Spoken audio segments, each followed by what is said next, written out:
if you can find a way to experience those emotions on a daily basis or as often as possible, you will be able to find that your instrument no longer is the only source of your happiness. And then when you come back to your instrument, all it will be doing is enriching a beautiful life that you've already created through this development of the emotions that you want to be experiencing in your life.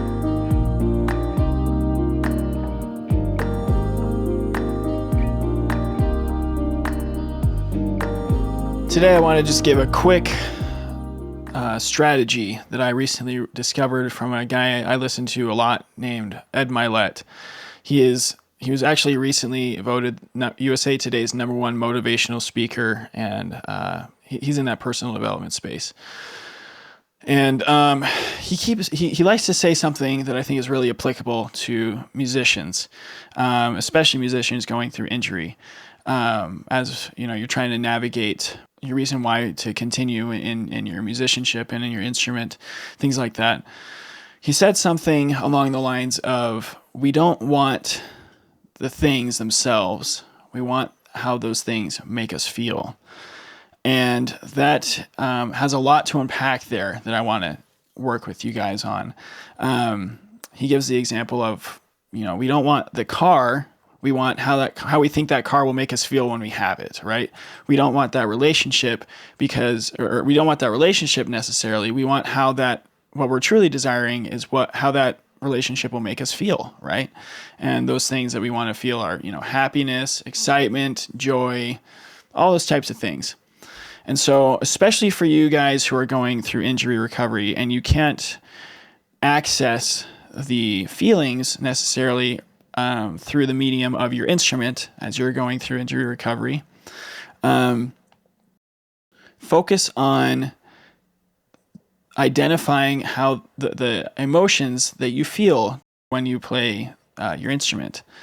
And if you can identify those feelings and those experiences, you'll have a much easier time getting through your recovery period, because you'll be able to recreate those emotions through other means. So this is a huge part of your self-discovery. I think when you are not able to play your instrument, that is the greatest opportunity to learn more about yourself, to show up for yourself, to invest in yourself, as I've talked about in other episodes. And so the strategy I would give you is to make a list of all the emotions that you want to feel, right? Hopefully we all want to feel some joy, right?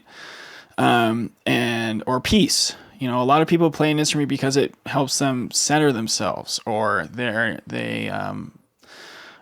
helps them escape from the negative parts of their lives. And so something I would advise you to do is to make a list of those emotions and then brainstorm ways, and you can do this with a friend, brainstorm ways that you can experience those emotions in other ways that doesn't involve your instrument. Because if you can find a way to experience those emotions on a daily basis or as often as possible, you will be able to find that your instrument no longer is the only source of your happiness. And then when you come back to your instrument, all it will be doing is enriching a beautiful life that you've already created through this development of the emotions that you want to be experiencing in your life. So let's give you an example. Peace, right? Or calmness. That's something that I always relied on my trumpet for, right? Especially as a jazz musician. I love playing ballads, right? So a great way for me to just kind of center myself and connect with my soul, right? And so make a list of the things that you can do to find peace in your life. For me, I discovered that I really like going on walks, right, in nature. It's getting kind of hard to do that because it's getting cold outside, so I just, you throw a jacket on and you call it good. Meditation, breathing exercises that help you center yourself, mindfulness activities. These may all seem some of these may seem foreign to you as a musician. I know I didn't really take much stock into them until my source of peace in music, at least, was taken away from me. So that's when I started to take more stock in these other alternative sources of peace.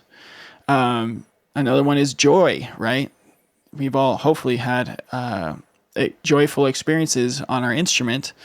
So for me, a thing that has brought me joy is just finding things to laugh at, right?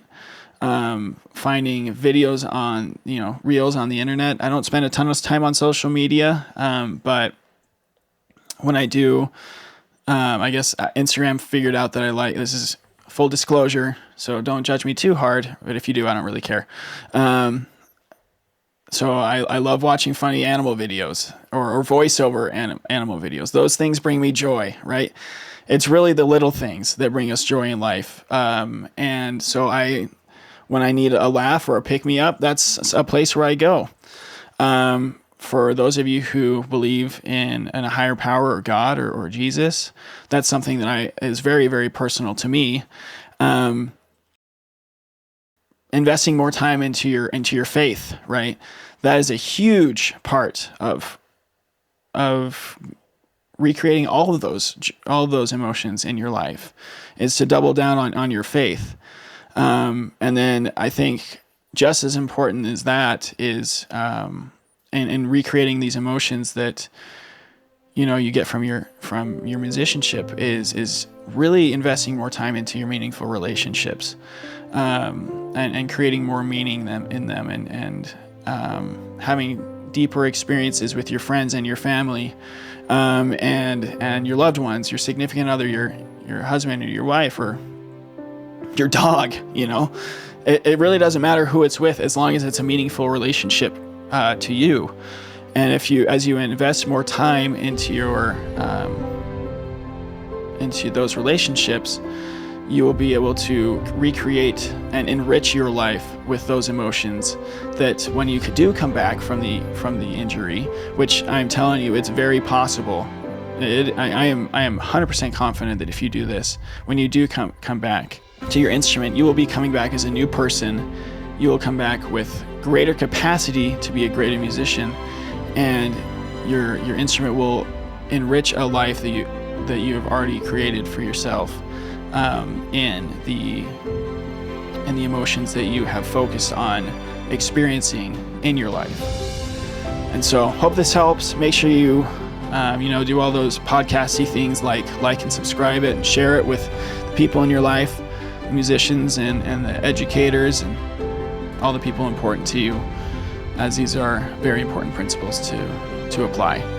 So until next time, see ya. Thanks for listening today. I hope you got as much out of it as I did. Make sure you share this with a musician you care about who is going through injury, a music educator in your life, or anyone just trying to make it in life.